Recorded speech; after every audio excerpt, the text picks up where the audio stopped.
Fire. It warms us, delights us, and sometimes terrifies us. One thing's for sure, it would be hard to imagine life without fire. It proved an invaluable technological advance in the development of the human civilization. But when and where did we start to use it? Let's find at what point in our evolution humans learned to control fire and make it at will. About 3 million years ago, the savanna expanded in East Africa due to the climate becoming cooler and drier. As a result, the environment became drier and natural fires occurred more frequently.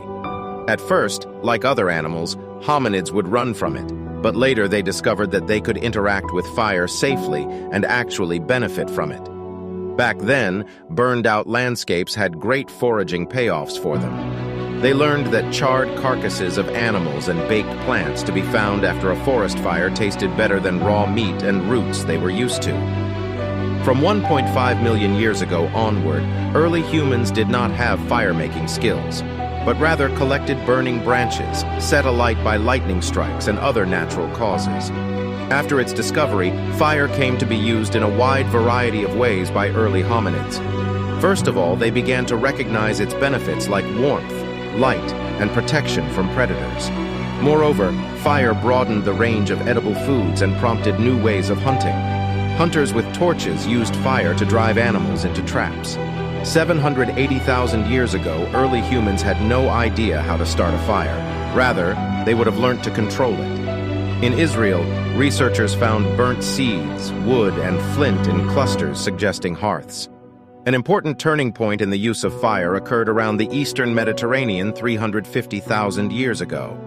A study of flint tools recovered from Israel's Taban cave suggests that our ancestors began using fire regularly at about that time.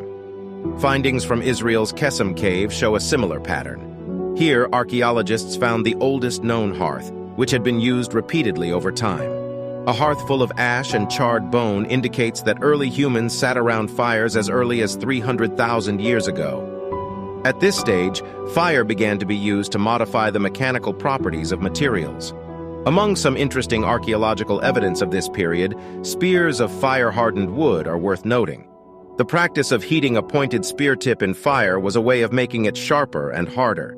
Hominins living in Kesem cave managed to purposefully heat their flint to varying temperatures in order to enhance their tools' capabilities.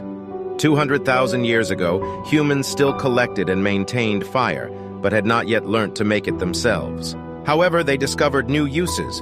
For example, a range of methods emerged for containing fire, including building a hearth or another enclosure for it, such as a circle of stones. Excavations in Italy have revealed prehistoric digging sticks made with fire and the oldest known adhesives ever recovered, whose production is impossible without fire. Around 70,000 years ago, the southern African coast may have been the site of a technological revolution in stone tool-making. Ancient masters living here used fire to turn fine-grained local rock into stone tools. The next major technological leap occurred around 50,000 years ago when humans learned to make a fire. Research shows that groups of Neanderthals in Europe used their flint hand axes and pyrite to strike sparks. Archaeologists also found extensive evidence that Neanderthals were using powdered manganese dioxide to make fire. Yet another technological breakthrough occurred about 7,000 years ago, when humans began to use fire for agricultural purposes. For example, early farmers in eastern China resorted to clearing areas for the first rice paddy fields with the help of fire. Through their use of fire, people selectively altered their environment and the conditions of their own evolution. What we are realizing now, however, is that it was not the result of a single accident or stroke of genius. Rather, it was a process that likely unfolded over hundreds of thousands of years. Thanks for watching. See you next time.